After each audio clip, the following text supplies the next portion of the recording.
Ladies and gentlemen, today's presentation beginning here at 10 o'clock here in the Gourmet Kitchen on the 8th floor, we're going to be talking about honey. How many of you use honey on a daily basis in your kitchen? Yes, yes, yes. There's more to it than just that one little jar that you get at the grocery store. There's a lot more to it. So I'd like to introduce to you Mr. Ted Dennard, and he's the founder and the president of the Savannah Bee Company, and they're located right across the hall there in 871B. And they have a cheering section this morning, and we like that. Anyway, there's a lot more to just honey than, like I say, than that little stupid bear that you see in the grocery store. And we're going to be talking today about how to grill some salmon. Yes? Yes. And what else? We're going to grill a salmon. We're going to make a honey lemonade, and we are going to make a baked brie with honey. Yeah, and we're going to educate the people a little bit about honey. We are. Yeah. I hope. Let's do it. Okay. Ladies and gentlemen, Ted Dennard. All right, so good morning, everybody. All right, so I'm Ted Dennard. I'm the owner of the Savannah Bee Company, and we do honey. We think we do it better than anybody. I've got my brother here, my daughter, Jeff and Cooper, and a whole crew, and we're going to hopefully have a good time. This is the first time I've ever cooked in front of people, so bear with me. So anyway, I want to tell you a little bit about the company, and then about honey, and then we're going to launch in. And then at any time, please interrupt because because I'll have a live mic, and if you have any questions at all, I'll just run out there with a microphone. Right, and if it's about bees and honey, all the better, right? So the company, I started doing honey when I was a little boy. An old man taught me, and I've been doing honey ever since. I just kind of like fell in love with it, and so over 30 years now, I've been working with bees and eating honey, and so what I've done is just kind of sought out the best honey in the world, and honey is not honey, and I also want to get out of the way. Like, does everybody know how bees make honey? A lot of people think pollen. Like when I teach little kids in schools, they tend to know it's nectar, but the bees go to the plant, to the flower, and if you've ever pulled the back of a honeysuckle off, there's that little sweet droplet. That's nectar, and it's 80-something% water and about 17% sugar. The bees take it back to the hive, put it in the honeycomb, and they fan it with their wings until it's about 17% water, 83% sugars, and then it's honey. And honey's got some really interesting properties. It's the only food that never spoils. So it was good out of the pyramids 3,000 years later. It can never go bad. It tastes a little better if you eat it within a few years, but still, it never goes bad. And people have been using honey to make, like, I think the first alcoholic beverage, mead, from the beginning of time. It's been used for weddings, for rituals. Zeus was weaned on honey. The Egyptians used to do all kinds of, where they would dump like literal tons of honey into the river Nile, and for weddings or just big auspicious events. And then anyway, here we are today, and what we've been working with at the Savannah Bee Company is coming up with a honey and a way of teaching and educating people about how to use honey. So we've decided that we are going to just tell people how to use which honey for what. Because if the bees collect the nectar from an orange blossom, it's going to have a certain color and taste and flavor. Even the sugar will be different than if they collected it from a clover flower or we do tupelo blossoms. I mean, so the way to make a varietal honey or really any kind of honey, you take your beehives out to a forest. Let's say it's a tupelo forest, which we know well, and you take all the honey boxes off, because people always want to know, how do you make a certain type of, how do you know that's the only flowers they go to? So you take all the honey boxes off, put empty boxes on.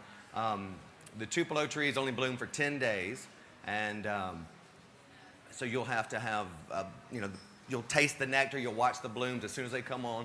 You put the empty boxes on, and then the bees will bring the nectar in, put the honey in there. As soon as those blossoms fall off, you'll take those boxes off and extract that honey, and that's how you can tell where it came from.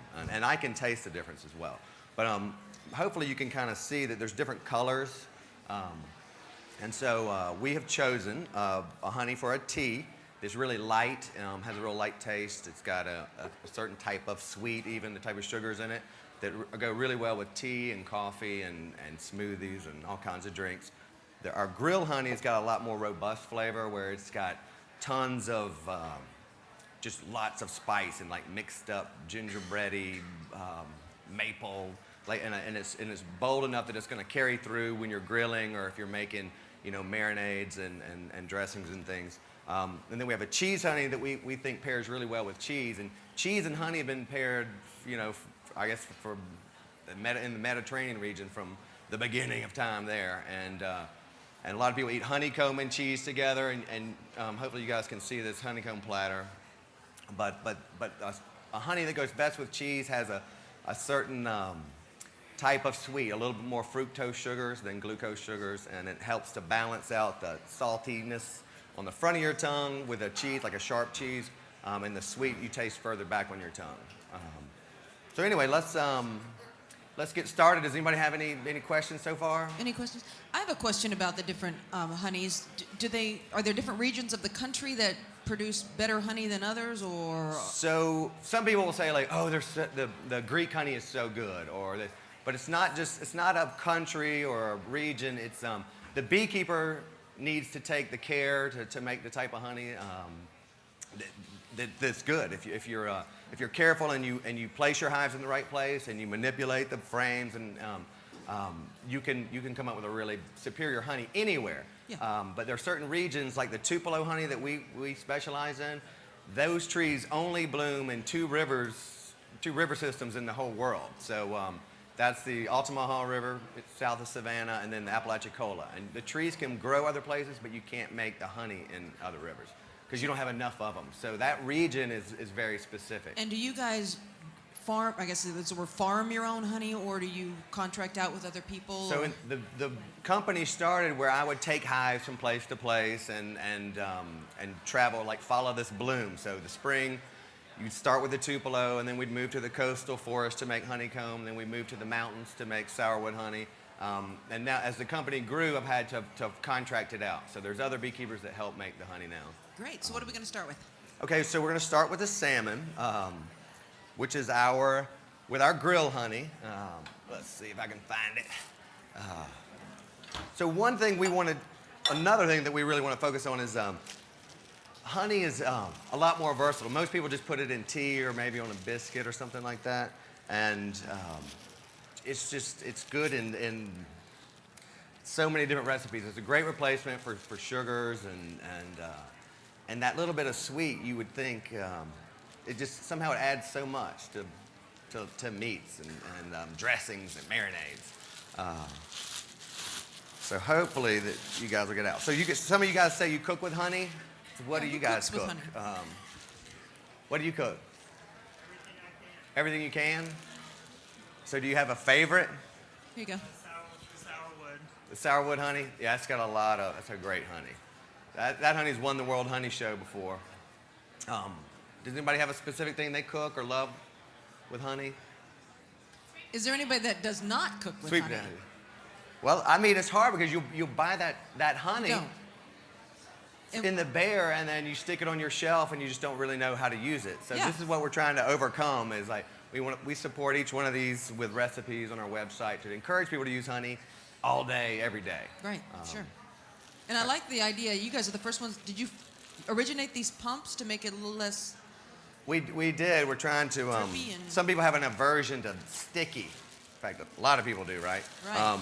And so this is our answer to that, so that you can use honey, and the other thing is really when it's just there and it's in a pump, you'll just be more inclined to use it. It's the path of least resistance, we figure.